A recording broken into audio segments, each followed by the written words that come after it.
কখনো ভেবে দেখেছেন মাত্র 4 কোটি জনসংখ্যার দেশ আর্জেন্টিনা ফুটবলে বিশ্ব সেরা হলেও ভারত এখনো কেন 142 নম্বরে? গত 2 বছর আগে যেখানে 40 কোটি টাকা নেই বলে আর্জেন্টিনার সঙ্গে একটি বন্ধুত্বপূর্ণ ম্যাচ খেলার অফার প্রত্যাখ্যান করে এআইএফএফ, যেখানে ভারতের প্রাক্তন অধিনায়ক সুনীল ছেত্রীর অনুরোধের পরেও ভরে না stadium. I request you, come and watch us in the stadiums. I mean, it's not fun to criticize or abuse on internet. Come to the stadium, do it on our face, scream at us, shout at us, abuse us. সেখানে 2025 সালে মেসিকে ভারতে আনার জন্য খরচ করা হলো 150 কোটি টাকা, যেখানে 2023-24-এ বিসিসিআই কামিয়েছে 9,741 কোটি টাকা। সেখানে এআইএফএফ এর বার্ষিক বাজেটই মাত্র 134 কোটি টাকা, যেখানে আইএসএল এর টিকিট 100 কোটি টাকা হওয়া সত্ত্বেও লোক ভরে না স্টেডিয়ামে। সেখানে আইপিএল এ 5,000 টাকা দিয়েও পাওয়া যায় না টিকিট। কিন্তু জানলে অবাক হবেন, এই ফুটবলই ছিল একসময় বাঙালি তথা ভারতবাসীর আবেগ। এই দেশেই শুরু হয়েছিল বিশ্বের তৃতীয় আর এশিয়ার সব থেকে পুরনো ফুটবল টুর্নামেন্ট। তাহলে হঠাৎ এমন কি হলো যার জন্য আজ এত বেহাল অবস্থা ভারতীয় ফুটবলের?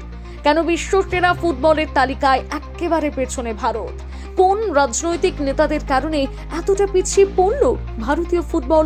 এই মুহূর্তে ঠিক কি করলে বিশ্বকাপে বিশ্বগুরু হতে পারবে ভারত? মোদী সরকারিরা কি পদক্ষেপ নিয়েছে? আজ ইন্ডিয়া ফুড ডিকোডে আমরা তুলে ধরবো সেই সবকিছু তথ্য যা এতদিন ধরে আমার আপনার প্রত্যেকের কাছে অজানা হয়ে আছে। সালটা 1870, ব্রিটিশদের হাত ধরে প্রথমবার ভারতে আসে ফুটবল।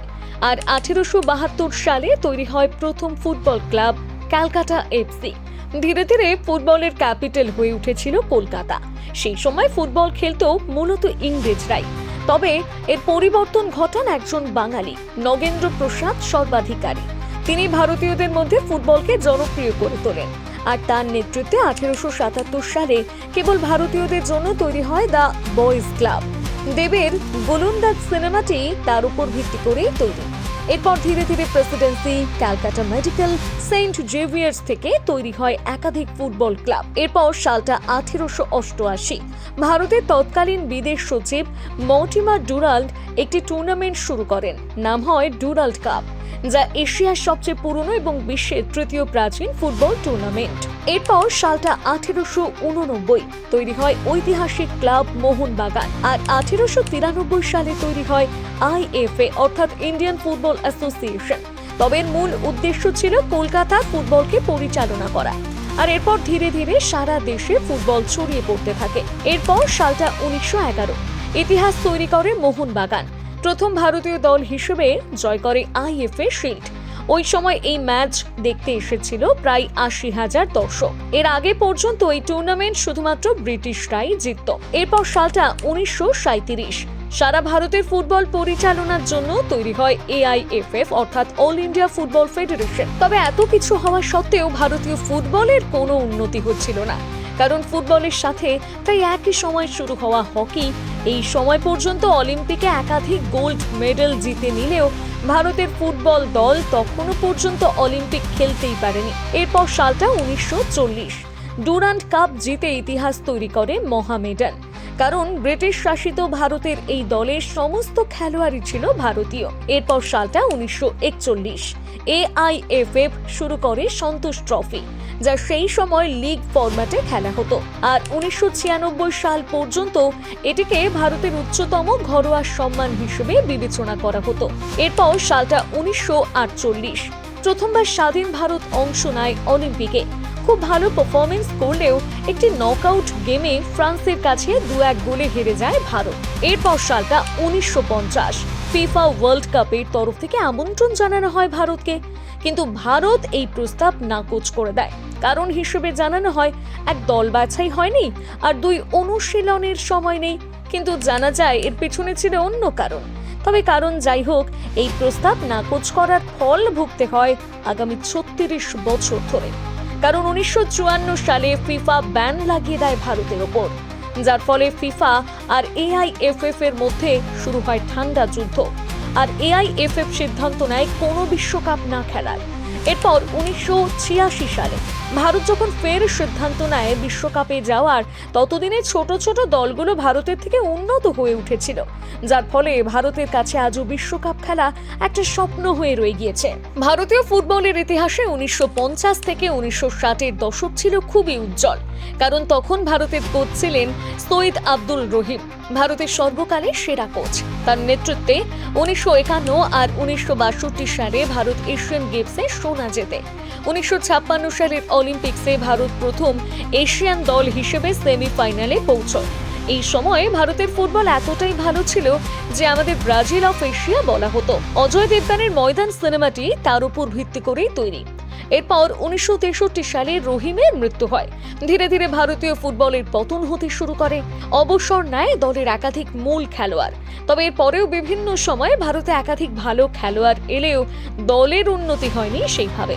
কিন্তু কেন হারিয়ে গেল ফুটবলের স্বর্ণযুগ? তবে এর পেছনে কোনো একটি নয়, রয়েছে অগুন্তি কারণ। প্রথমত, খালি পায়ে খেলা। যেখানে বিশ্বের সবাই বুট পরে খেলতো, সেখানে ভারত দীর্ঘদিন খালি পায়ে খেলেছে। বুট সর্বদাই খেলোয়াড়দের বাড়তি সুবিধা দেয়, তবে এই নিয়ে AIFF অনেক পরে পদক্ষেপ নেয়। দ্বিতীয়ত, কম সময় খেলা। যেখানে সারা বিশ্বে 90 মিনিটের খেলা হতো, সেখানে আমাদের দেশে খেলা হতো 50 মিনিটের। ফলত আমাদের খেলোয়াড়দের স্ট্যামিনা তৈরি হতো না।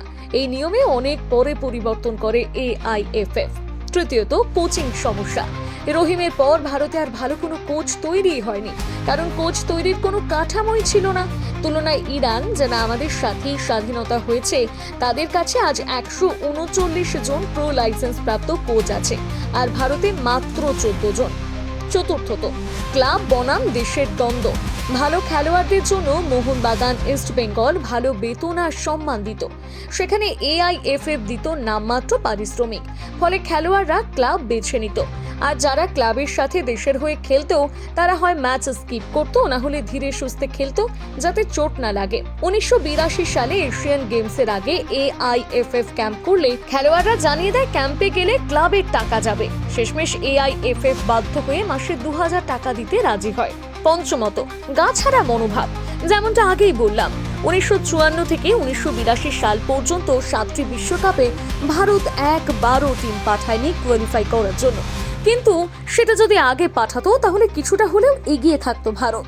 ষষ্ঠত, ক্রিকেট হয়ে ওঠে আবেগ।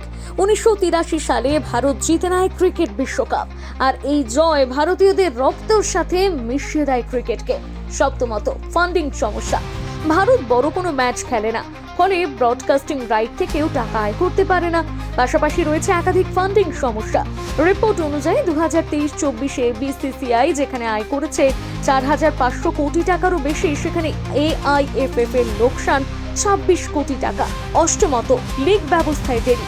ইউরোপ, দক্ষিণ আমেরিকা, এমনকি জাপান, কোরিয়াতেও বহু আগেই চালু হয় আন্তর্জাতিক মানের ন্যাশনাল লিগ, কিন্তু ভারতে প্রথম লিগ শুরু হয় 1996 সালে।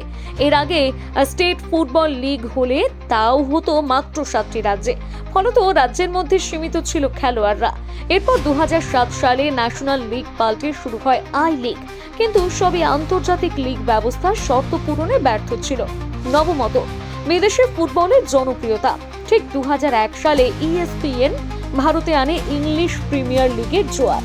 ভারতীয়রা দেশের ফুটবলের বদলে ভালোবেসে ফেলে ম্যানচেস্টার ইউনাইটেড, লিভারপুল, চেলসিকে, আর সেই ক্রেজ আগের থেকে অনেকটাই বেড়েছে।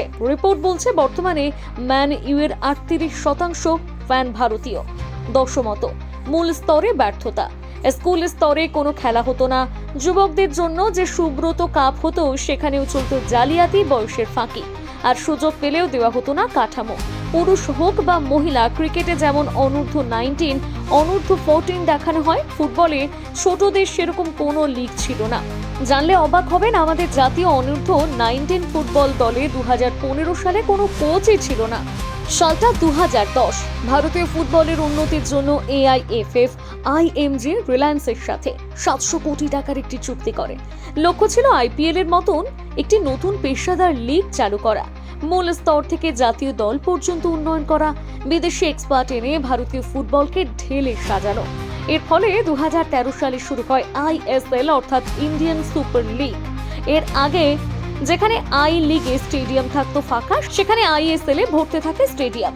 টিভিতেও দর্শক টানতে থাকে ফুটবল। বেড়ে যায় ভারতীয় ফুটবলের ব্র্যান্ড ভ্যালু। ফুটবল প্রথমবার পরিণত হয় মেইন স্ট্রিম বিনোদনে। রিলায়েন্সের ফলে ফুটবলে আসে বড় স্পন্সর, বাড়ে খেলোয়াড়দের বেতন, বিদেশি কোচেদের সাথে ঢোকে fitness, sports science, data analysis. উন্নত হয় ব্রডকাস্ট মান। রিলায়েন্সের অধীনে ভারতে প্রথমবার ফিফা ইভেন্ট 2017 সালে অনূর্ধ্ব-17 বিশ্বকাপ অনুষ্ঠিত হয়, যার ফলে উন্নত করা হয় বিভিন্ন স্টেডিয়ামের অবকাঠামো। কিন্তু এর পরে শুরু হয় সমস্যা। ধীরে ধীরে শেষ হতে থাকে এআইএফএফ এর স্বাধীনতা। কেবল হয়ে পড়ে এক অনুমোদনদাতা সংস্থা। আইএসএল চালু হতেই আই লিগ দ্বিতীয় শ্রেণীর লিগে পরিণত হয়। বাণিজ্যিক সাফল্য এলেও ভারতীয় ফুটবলের সাফল্য আসে না। আন্তর্জাতিক স্তরে হারতে থাকে একের পর এক টুর্নামেন্টে। এর মূল কারণ ছিল আইএসএল এর প্রাধান্য পেত বিদেশি খেলোয়াড়রা। দেশের খেলোয়াড়রা সুযোগ পেত কম। তাই এখনো আপনারা দেখতে পারবেন মোহনবাগান হোক বা ইস্ট বেঙ্গল, দলের প্রধান খেলোয়াড়ই বিদেশিরাই। আইএসএল এর লক্ষ্য ছিল বাণিজ্যিক জনপ্রিয়তা, কিন্তু সময়ের সাথে সাথে তাও ব্যর্থ হয়। এই লিগ ছিল ফিফার আদর্শেরও বিরোধী। অন্যদিকে এআইএফএফ এর দ্বৈত নীতির কারণে বিভ্রান্ত হয়ে পড়ে সবাই। একদিকে আই লিগ শীর্ষ লিগ বলা হতো, আর আইএসএল কে দেওয়া হতো বেশি টাকা, প্রচার, রেফারি এবং সম্প্রচার। আইএসএল এ বেতন ছিল আকাশ ছোঁয়া। শীর্ষ খেলোয়াড়রা পেত 2 থেকে 5 কোটি, গড় খেলোয়াড়রা পেত 25 লক্ষ থেকে 1 কোটি। ফলে ভালো খেলোয়াড়রা আইএসএল এ চলে যায়, আই লিগ দুর্বল হয়ে পড়ে। সময় গড়াতে আইএসএল ও ধাক্কা খায়। গড় দর্শক 26,000 থেকে নেমে আসে 13,000-এ। 2020 সালের রিপোর্ট অনুযায়ী রিলায়েন্স ফ্র্যাঞ্চাইজি ফি হিসেবে নেয় 777 কোটি, কিন্তু ব্রডকাস্টিং থেকে আয় করে মাত্র 540 কোটি টাকা। অর্থাৎ আইএসএল এর লোকসান প্রায় 240 কোটি টাকা। 12টি ক্লাবের মধ্যে কেবল বেঙ্গালুরু এফসি লাভে, বাকিরা লসে। বন্ধ হয়ে যায় এফসি পুনে সিটি, হারিয়ে যায় ডেম্পো, চার্চিল ব্রাদার্সের মতন ক্লাব। দুর্বল হয়ে পড়ে সেই ঐতিহাসিক ক্লাব মোহামেডান। সালটা 2009। এআইএফএফ এর সভাপতি হন প্রফুল্ল প্যাটেল। তিনি কংগ্রেস নেতা এবং প্রাক্তন কেন্দ্রীয় মন্ত্রী ছিলেন। তার মেয়াদ শেষ হয় 2020 সালে, কিন্তু তারপরেও তিনি থেমে যান পদে। হয় না কোনো নির্বাচন। আর এর পেছনে কারণ ছিল এআইএফএফ এর ঢিলেঢালা সংবিধান, যেখানে ছিল না কোনো বয়স সীমা কিংবা মেয়াদ সীমা, যা জাতীয় ক্রীড়া উন্নয়ন নিয়মের বিরোধী। এরপর 2022 সালে সুপ্রিম কোর্ট এআইএফএফ এর কমিটি ভেঙে দেয় এবং 3 জনের একটি কমিটি অফ অ্যাডমিনিস্ট্রেটরস গঠন করে এআইএফএফ এর দায়িত্বভার দিয়ে দেয়। ফলত 2022 সালের 15ই আগস্ট ফিফা ভারতকে ব্যান করে দেয়। ফিফার মতে এই কমিটি ছিল তৃতীয় পক্ষের হস্তক্ষেপ, যা ছিল তাদের নিয়ম বিরুদ্ধ। ভিশন 2047। এরপর 2022 সালের সেপ্টেম্বর মাসে এআইএফএফ এর নতুন সভাপতি হলেন কল্যাণ চৌবে। তার নেতৃত্বে ভারতীয় ফুটবলকে উন্নত করার জন্য শুরু হয় ভিশন 2047। এর লক্ষ্য স্বাধীনতার 100 বছর পূর্তিতে ভারতীয় ফুটবলকে বিশ্বের দরবারে শীর্ষে নিয়ে যাওয়া। এই লক্ষ্যমাত্রা পূরণের জন্য 24 বছরকে 6টি ভাগে ভাগ করা হয়েছে। এটা 94টি স্লাইডের একটি বিস্তৃত প্রেজেন্টেশন। সেখানে 11টি মূল উদ্দেশ্য হলো গভর্নেন্স কাঠামো, ডিজিটাল ট্রান্সফরমেশন, রেফারিং ক্লাব, মূল স্তর, কোচিং, ট্যালেন্ট ডেভেলপমেন্ট, জাতীয় টিম, মার্কেটিং, বাণিজ্যকরণ এবং প্রতিযোগিতা। এর লক্ষ্য এশিয়ার শীর্ষ 4টি দেশের মধ্যে একটি হওয়া। পুরুষ ও মহিলাদের দলকে এশিয়ার শীর্ষ 3টি ফুটবল লিগ হতে হবে। একজন করে আইকনিক খেলোয়াড় তৈরি করা পুরুষ ও মহিলা টিমে। 2টি ফিফা মানের স্টেডিয়াম। এআইএফএফ এর রাজস্ব 500% পর্যন্ত বাড়ানো। 3.5 কোটি বাচ্চা 2026 পর্যন্ত ফুটবল খেলবে। 10 লক্ষ রেজিস্টার্ড খেলোয়াড় থাকবে। 2.5 কোটি বাচ্চাকে ফুটবলের পড়াশোনা করানো হবে। একটি ন্যাশনাল লিগ হবে, যেখানে 3টি স্তর হবে, সাথে 40টি টিম থাকবে। আইএসএল ও আই লিগে 14টি টিম হবে, আর আই লিগের সেকেন্ড ডিভিশনে 12টি টিম থাকবে। এআইএফএফ এর উদ্যোগে ভারতীয় ফুটবল কেবল তখনই এগিয়ে যাবে যখন আপনারা সমর্থন করবেন ভারতীয় ফুটবলকে। আর কেমন লাগলো আমাদের এই ভিডিও জানাতে ভুলবেন না কমেন্ট করে। আর ভিডিওটি ভালো লেগে থাকলে সাবস্ক্রাইব করতে ভুলে যাবেন না।